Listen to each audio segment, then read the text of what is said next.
Stephanie and I flew out to Keel and Curley Winery located in Plant City, Florida, just outside of Tampa. We departed St. Petersburg Albert Whitted Airport for the short 15-minute flight over to Plant City. The GPS coordinates that we had were kind of off by about half a mile, which made finding the place to land a little bit fun.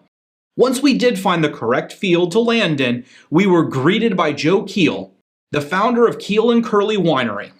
His interview is over on my main channel, The Stephen Carlson Show, where we discuss the business side of winemaking. But since he's also a private pilot, I thought I would share this snippet of the interview with you as we discuss private pilot check rides. And from my understanding, you're also a private pilot. Yes, So you I've do- been flying for 30 years. Okay. I've always been interested in aviation. Even as a kid, my dad used to take me to the old Tampa International Airport. That's across the way from the newer one. To watch the planes take off and land. And so when I decided that 30 years ago I wanted to learn how to fly, and I took the lessons and bought an airplane, and it was great. Now my son is a pilot for JetBlue Airlines, and my grandson is going into the Air Force as a pilot when he graduates from USF in May. So it's kind of in the family. It's in the family. Yeah.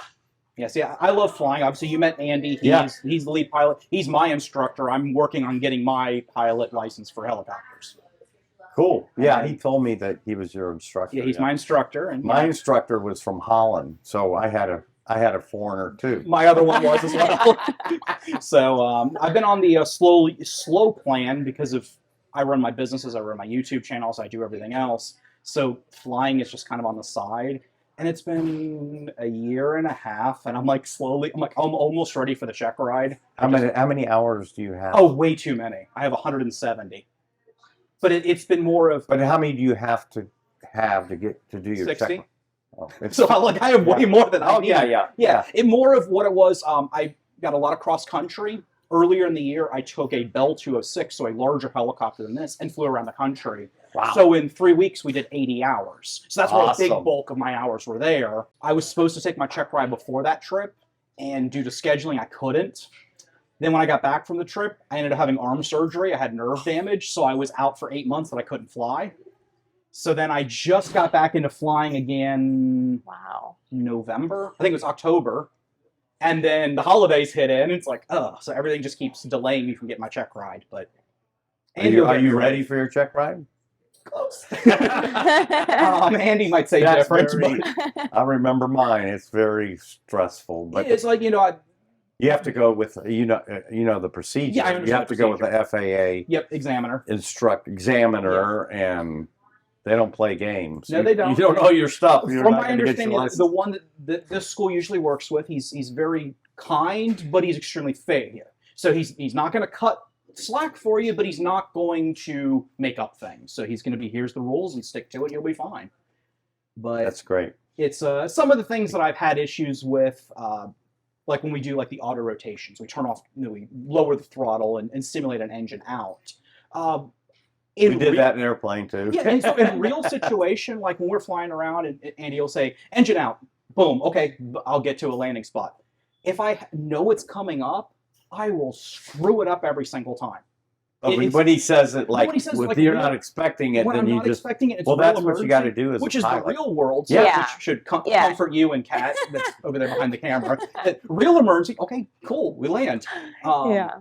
But the simulated ones where I know, okay, I need to be at 800 feet, I need to be going 80 knots. Oh, crud, now I'm at 85 knots. Oh, now I'm at 75 knots. Oh, now I'm up 100 feet.